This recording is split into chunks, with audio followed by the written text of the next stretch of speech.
भक्तजनों, माताओं, बहनों, सादर जय श्री कृष्ण।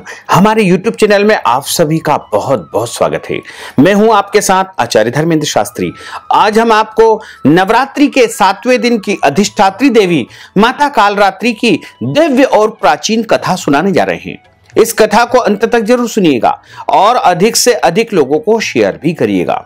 तो सबसे पहले आपको और आपके पूरे परिवार को नवरात्रि महापर्व की बहुत बहुत शुभकामनाएं और बधाइयां। माता रानी का भरपूर आशीर्वाद आपके जीवन पर सदैव बना रहे। आप सभी सुखी रहें, स्वस्थ रहें, व्यस्त रहें और मस्त रहें। नवरात्रि का जो महापर्व होता है उसमें माता महाकाली, महालक्ष्मी, महासरस्वती त्रिगुणात्मिका स्वरूप की पूजा तथा आराधना की जाती है और इसी के साथ 9 दिनों की अलग अलग अधिष्ठात्री देवी होती है। उनकी भी 9 दिनों में पूजा, आराधना तथा कथा का श्रवण किया जाता है। इसी क्रम में 7वें दिन की जो अधिष्ठात्री देवी है उनका नाम है माता कालरात्रि देवी। 9 दुर्गा के जो नाम हमारे धर्म ग्रंथों में बताए हैं, श्री दुर्गा सप्तशती में और श्रीमद् देवी भागवत में बताए हैं, वो इस प्रकार है। प्रथमम शैलपुत्री च, द्वितीयम ब्रह्मचारिणी, तृतीयम चंद्रघंटेति, कूष्मांडेति चतुर्थकम, पंचमम स्कंदमातेति, षष्ठम कात्यायनीति च, सप्तमम कालरात्रीति, महागौरीति चाष्टमम, नवमम सिद्धिदात्री च, नवदुर्गा प्रकीर्तिताः। इस प्रकार 9 दुर्गा के नाम हमारे धर्म ग्रंथों में बताए हुए हैं। 7वें दिन की जो अधिष्ठात्री देवी है उनका नाम है श्री कालरात्रि देवी। श्री दुर्गा का 7वां रूप है श्री कालरात्रि देवी।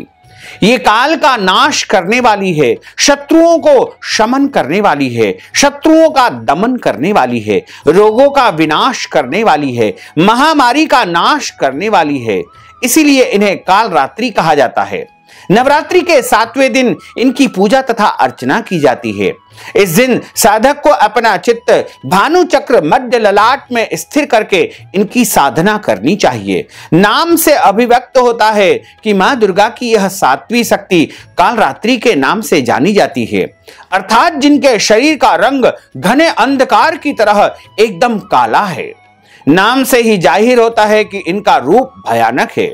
सिर के बाल बिखरे हुए हैं और गले में विद्युत की तरह चमकने वाली चमकदार माला इन्होंने धारण की हुई है।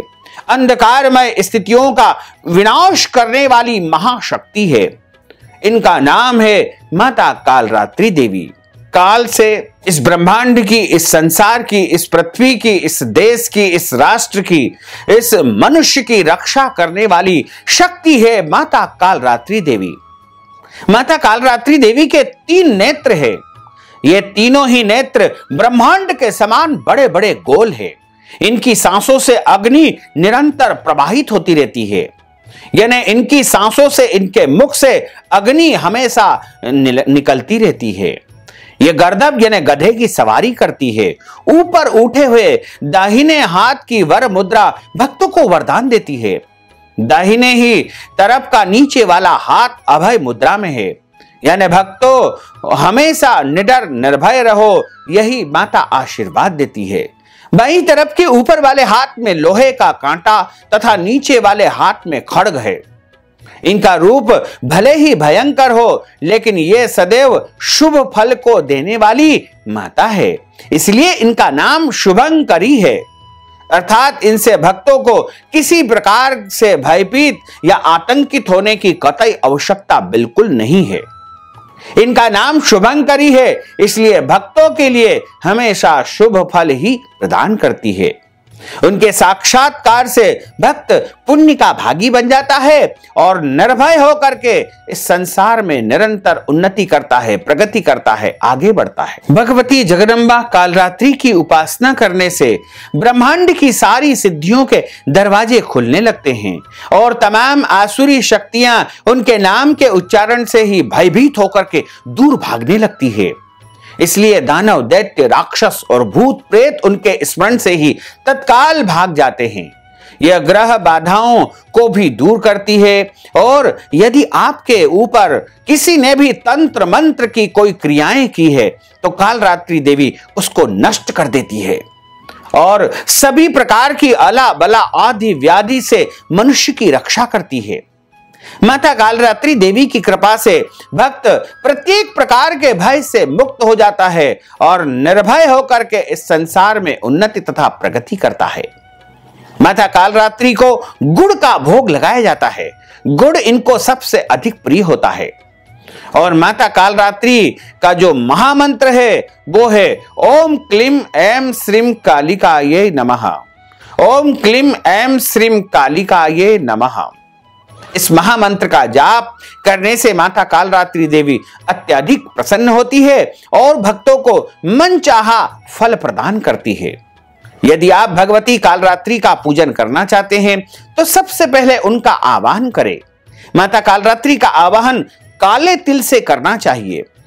काले तिल से उनको आवाहन करके उनको आसन पर बिठाना चाहिए। उसके बाद उनको 4 बार जल चढ़ाया जाता है। उसके पश्चात उनको वस्त्र समर्पित किया जाता है। संभवतः प्रयास करें कि माता कालरात्रि को काले कपड़े या नीले कपड़े आप चढ़ाएं। उसके बाद माता को आप काजल की टीकी लगाएं। सिंदूर का तिलक भी इनको लगाया जाता है। इसके बाद इनको अक्षत के लिए चावल चढ़ाएं। पुष्पमाला इनको धारण कराएं। उसके बाद माता को सौभाग्य की वस्तुएं आप अर्पण करें, धूप दीप, और उसके बाद नैवेद्य के रूप में गुड़ का भोग इनको लगाना चाहिए। उसके बाद माता को ऋतु फल चढ़ाएं और नारियल चढ़ाएं। नींबू का भी इनको नैवेद्यम लगाया जाता है।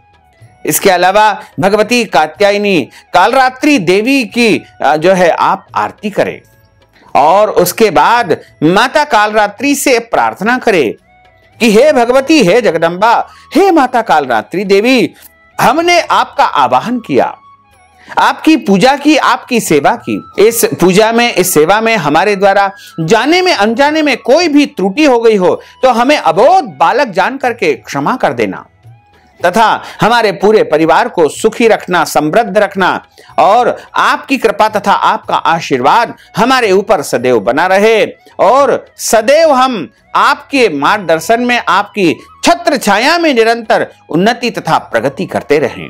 इस प्रकार भगवती कालरात्रि देवी से प्रार्थना करके उनको प्रणाम करें। इस प्रकार यहां पर माता कालरात्रि देवी की कथा का समापन होता है। बोलिए कालरात्रि माता की जय, जगदम्बे मात की जय, शंकर भगवान की जय। धर्म की जय हो, अधर्म का नाश हो, प्राणियों में सद्भावना हो, विश्व का कल्याण हो, सनातन धर्म की जय हो, गौ माता की जय हो, नगर बस्ती की जय हो, आज के आनंद की जय हो, कल के आनंद की जय हो, परसों के आनंद की जय हो, बरसों बरसों के आनंद की जय हो। ओम नमः पार्वती पते, हर हर महादेव हर। भक्तजनों, माताओं बहनों, आपने माता कालरात्रि देवी की दिव्य और ज्ञानमयी कथा का श्रवण किया है। कथा सुनने के बाद यदि आप दक्षिणा स्वरूप धन राशि प्रदान करना चाहते हैं या ब्राह्मण भोजन, कन्या भोजन या फलाहार के निमित्त नगद राशि प्रदान करना चाहते हैं या फिर नवरात्रि के दान पुण्य के लिए आप नगद राशि प्रदान करना चाहते हैं तो आप हमारे पेटीएम के माध्यम से, गूगल पे के माध्यम से, फोन पे के माध्यम से या अकाउंट नंबर के माध्यम से नगद राशि पहुंचा करके नवरात्रि का पूरा पूरा पुण्य लाभ प्राप्त कर सकते हैं। साथ ही आपसे अनुरोध है कि हमारे इस ज्ञानवर्धक वीडियो को अधिक से अधिक लोगों को शेयर करिएगा, लाइक करिएगा, कमेंट करिएगा और यदि अभी तक आपने सब्सक्राइब नहीं किया तो अभी और इसी समय सब्सक्राइब अवश्य कर लीजिए। आपको और आपके पूरे परिवार को सादर जय श्री कृष्ण, सादर धन्यवाद।